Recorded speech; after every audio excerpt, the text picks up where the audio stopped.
Halo Gemini, selamat datang dan terima kasih sudah mampir. Semoga kamu dalam keadaan sehat. Ini adalah reading untuk bulan November. Kita akan lihat apa yang kamu perlu tahu di bulan November ini ya. Oke, agak dingin, agak menyebalkan mungkin sebagian dari kamu. Mungkin butuh lebih banyak disiplin, butuh lebih banyak keseriusan, dedikasi. Karena gini, sebentar. Di sini sesuatu dari waktu lampau yang terasa efeknya masih sampai sekarang ya. Vesta itu adalah sesuatu yang nyala membara di dalam hati kamu, kayak sesuatu yang penting berharga buat kamu dan api itu selalu menyala ya. Vesta ini bisa berbicara tentang passion kamu, apa yang penting gitu. Misalnya keluarga kamu, cita-cita kamu, mimpi kamu, atau orang-orang tertentu yang penting buat kamu. Mmm, dengan ini kayak aku melihat ada suatu effort, ada suatu apa ya, suatu dedikasi nih untuk hal ini atau orang-orang ini ya, apapun gitu konteksnya. Lalu kan efeknya masih terasa sekarang. Jadi kalau sebagian dari kamu sesuatu yang penting itu misalnya mimpi kamu, karir kamu, atau sesuatu hal yang mau kamu tuju, kayak dengan Saturnus di sini kayak bukan sedikit sih, lebih banyak lagi keseriusan, dedikasi, karena disiplin. Saturnus itu kata kuncinya struktur ya, nih, kata kuncinya struktur. Jadi kalau dengan Saturnus itu berbicara tentang ada karma, ada tabur tuai, ada tantangan, ada effort gitu ya. Tapi ketika kamu melakukan itu semua, di ujung perjalanan kamu dengan energi Saturnus gitu, kayak ada blessing yang nungguin kamu, ada reward, ada suatu apa ya, sesuatu yang menyenangkan gitu, yang menunggu kamu dengan semua hal, dedikasi, waktu yang kamu berikan, keseriusan, disiplin ya. Seperti itu, karena Saturnus itu juga seperti energi orang tua yang sayang sama anaknya. Kadang kita perlu didisiplinkan sebagai anak, perlu ditegur, perlu diberikan arahan-arahan ya, untuk kita jalan jadi individu yang lebih baik, untuk kita berprogres dengan apa yang kita lakukan ataupun dengan hidup kita. Itu energi Saturnus. Dan energi yang akan datang adalah Neptunus. Dan kata kunci Neptunus itu uh, bisa berbicara tentang visi, tentang misteri ilahi, tentang apa yang sesuatu yang lebih besar yang kita butuh apa ya, butuh membutuhkan praktikalitas untuk mewujudkan sesuatu visi itu. Tapi selain itu juga Neptunus bisa berbicara tentang ilusi ya. Ilusi mungkin ada pandangan yang kabur, mungkin ada sesuatu yang tidak terlihat jelas ya. Itu sebuah pesan tentang Neptunus. Jadi mari kita bahas lebih lanjut. Jadi mungkin kamu kayak belum tahu nih gimana langkah-langkahnya untuk mencapai suatu hal yang mau kamu capai gitu. Atau mungkin ada ilusi, ada kabut tentang hal-hal tertentu, situasi tertentu yang kamu perlu lihat lebih jelas, kamu perlu lihat dari angle yang lain ya. Atau perlu melakukan cara yang berbeda. Misalnya kamu melakukan cara A, oh nggak berhasil, kamu perlu lihat cara B, cara C, dan seterusnya gitu. Untuk dapat hasil yang kamu mau, atau punya perspektif lain dari sebuah situasi.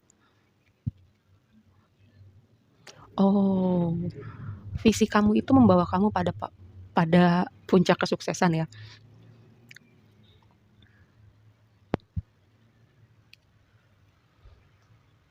Oke, menaklukkan. Tuh, ada suatu pesan tentang disiplin, dedikasi, membayar harga gitu, tabur tuai.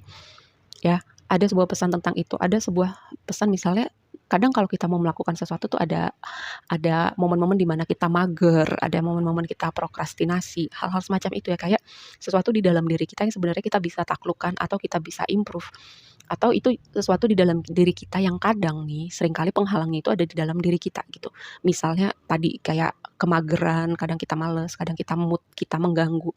Kadang kita punya apa ya, dialog-dialog di dalam kepala kita tuh yang suka mengatakan hal-hal atau sangat kritikal sama diri kita gitu. Itu sesuatu yang kamu perlu perhatikan. Nih, sebuah pesan tentang Saturnus itu ya, tentang disiplin, dedikasi, dan perhatikan juga nih, apakah kamu yang jadi penghalang untuk diri kamu sendiri gitu. Visi kamu, misalnya kamu punya visi yang besar, mimpi yang besar gitu, tapi kadang dialog di dalam diri kamu, ah lu siapa gitu. Lu mana bisa kayak gitu, lu cuman dari latar belakang keluarga lu tuh biasa aja, atau keluarga lu miskin, atau keluarga lu nggak suportif sama lu, kayak hal-hal seperti itu gitu. Ada dialog-dialog seperti itu yang sangat kritikal, yang sangat mengecilkan kamu. Tapi kamu punya mimpi yang besar gitu, atau kata-kata positif, dan itu jadi kayak bertarung di dalam kepala kamu ya. Itu sebuah hal tentang visi yang besar, tapi juga ada yang namanya penghalang itu di dalam diri kita. Oke, mari kita bahas lebih lanjut. Nine of Cups. Perhatikan sesuatu yang kebanyakan gitu, atau belajar memprioritaskan diri kamu ya. Karena pesan ini tuh aku kayak udah dapat dari beberapa reading, bahwa kadang kamu terlalu baik, kadang kamu memprioritaskan orang lain sampai kamu lupa gitu. Merawat diri kamu, memprioritaskan diri kamu. Berpikir melihat dari perspektif lain, berkontemplasi ya. Ada sebuah pesan tentang berkontemplasi dan perspektif yang lain gitu. Mungkin, gini, sebagian lagi karena di sini ada 2 energi Pisces yang sangat kuat ya, mungkin kamu terhubung sama Pisces. Pisces itu berbicara tentang perjalanan spiritual, kedalaman, misteri ilahi gitu. Sebagian dari kamu, energi Neptunus ini adalah melihat perspektif lain tentang belief system gitu, apa yang kamu yakinin, percaya selama ini. Terus mungkin ada satu momen atau momennya itu ke-trigger karena diri kamu sendiri gitu, karena kamu terus bertanya, apakah ini sebuah kebenaran yang seutuhnya gitu, sebuah kebenaran sempurna. Ada momen kamu bertanya gitu ya tentang sesuatu yang filosofis atau yang spiritual, tentang hidup, tentang diri kamu, tentang banyak hal. Oke, nih tadi aku bilang visi yang besar dengan dedikasi dan disiplin membawa kamu pada kesuksesan ya. Jadi kayak Six of Wands ini kan energi kesuksesan, pencapaian, berada di puncak, dilihat orang. Ini energi kamu di bulan November atau bisa juga kayak kamu diperhatikan orang pertama skenarionya karena kualitas kerja kamu, hasil karya kamu, atau kamu diperhatikan orang karena orang ini ingin mendekat, punya ketertarikan, mau kenal sama kamu gitu ya. Ini energi kamu di bulan November ini. Lalu blessingnya adalah Eight of Wands. Ini asik banget sih sumpah ya. Dengan tadi dengan api yang membara di dalam diri kamu, lalu kamu ketemu tantangan atau kamu memberikan dedikasi kamu, tenaga kamu, waktu kamu, mendisiplinkan diri kamu, menaklukkan banyak apa ya tantangan-tantangan di dalam diri kamu dan ini membangun momentum ya blessingnya buat kamu apa yang udah kamu jalanin selama ini membangun momentum karena Eight of Wands ini adalah energi yang bergerak sangat cepat gitu ya komunikasi juga bisa perpindahan travel dan ini blessingnya buat kamu gitu. Jadi kayak ada momen-momen gitu yang terbangun di bulan November ini. Misalnya ketemu orang-orang tertentu yang akan membuka jalan buat kamu atau kamu kayak berada di suatu tempat, di suatu waktu, situasi. Dan itu kayak efek domino ya. Karena sekali lagi aku tekankan Eight of Wands ini adalah momentum, bisa juga komunikasi. Mungkin ada komunikasi yang signifikan tentang visi kamu, tentang sesuatu yang penting buat kamu. Lalu yang jadi tantangannya adalah transformasi, regenerasi gitu. Gini, dengan ketika kamu melakukan sesuatu, membangun sesuatu, entah itu mendisiplinkan diri kamu, entah itu menaklukkan banyak hal di dalam diri kamu, itu adalah bagian dari kamu berubah kan gitu. Dengan kamu berubah, energi kamu berubah. Dengan energi kamu berubah, sesuatu di luar, segala sesuatu di luar diri kamu juga membangun momentum gitu untuk berubah ya. Dan gini, ketika itu membangun momentum ya, jadi tantangan itu bisa jadi ini adalah resistansi kamu untuk misalnya ketika ada satu persatu dunia eksternal kamu berubah gitu. Tantangannya bisa jadi kamu resisten atau ada orang-orang yang resisten dengan perubahan-perubahan di dalam diri kamu ya atau ada yang menolak berubah menolak kamu bisa jadi kamu kayak belum ikhlas gitu kalau ada situasi tertentu yang berubah ada orang-orang tertentu yang pergi dari hidup kamu ya atau bisa jadi juga perubahan itu juga keluar dari zona nyaman kamu ya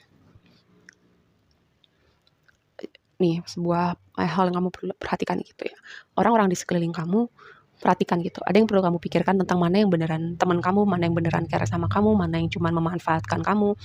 Kayak misalnya kamu ada buat mereka tapi mereka nggak ada buat kamu atau itu tadi kayak ada orang-orang tertentu yang pergi tapi nanti pada saatnya satu persatu ada orang-orang yang baru ya atau memang ada orang-orang tertentu yang bertahan di hidup kamu yang juga sama-sama gitu berubah berevolusi bersama kamu ya.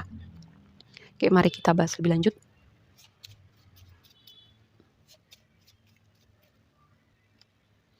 Komunikasi yang signifikan tentang sosial media. Apakah kamu berkecimpung gitu kayak influencer, kamu aktif apa ya? Kamu tuh punya banyak following, punya banyak subscriber, kamu tuh cukup punya apa ya? Popularitas di dunia perinternetan gitu ya dengan dua kombinasi ini. Lalu ada mungkin kamu lagi mendiskusikan sesuatu gitu dengan karena posisinya di blessing kamu bisa jadi yang kamu diskusikan itu atau topik yang kamu bawa ke permukaan itu jadi sesuatu gitu ya. Bisa membangun momentum dalam artian itu jadi sesuatu yang mendapat perhatian publik pertama. Lalu bisa juga komunikasi yang signifikan misalnya undangan interview atau kelanjutan dari hasil interview kamu atau kayak ada prospek untuk bisnis yang baru gitu ya. Karena posisinya ada di blessing kamu kayak ada percakapan yang signifikan dan efeknya positif gitu. Tower. Ini berhubungan dengan pekerjaan sih. Sebagian besar dari kamu, reputasi kamu yang bagus, kamu dilihat dalam konteks pekerjaan, dalam artian satunya lagi dalam konteks misalnya ada yang memperhatikan kamu, tapi kayak orang tuh melihat kamu tertarik, ingin kenal, tapi kamu tuh seperti apa ya, jauh, seperti dingin, seperti tidak bisa didekatin gitu. Ini sebuah apa ya, entahlah mungkin kamu itu tadi fokus dengan apa yang kamu bangun, fokus dengan transformasi kamu. Jadi kayak kamu tuh nggak ngeh ada yang seperti itu gitu. Maka orang berpikir kayak kamu tidak bisa didekatin atau kamu terlihat dingin ya. Ya, lihat. Ini tuh kartu emang bicara perubahan musim transformasi. Terus ini berbicara tentang orang-orang terdekat kamu, orang-orang yang kamu bisa menghabiskan momen menyenangkan bersama mereka gitu.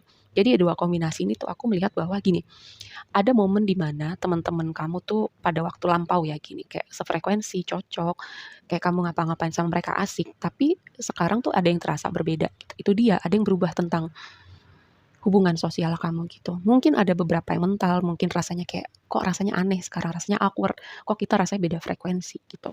Jadi kayak seiring berjalannya waktu, pelan-pelan merenggang, hilang gitu ya. Ada orang-orang seperti itu di hidup kamu gitu. Tapi memang itu tadi musim di hidup kamu tuh udah beda sekarang. Ya, seperti itu. Oke, segitu aja dulu readingnya kali ini buat kamu. Semoga bermanfaat dan sampai ketemu di reading berikutnya. Bye.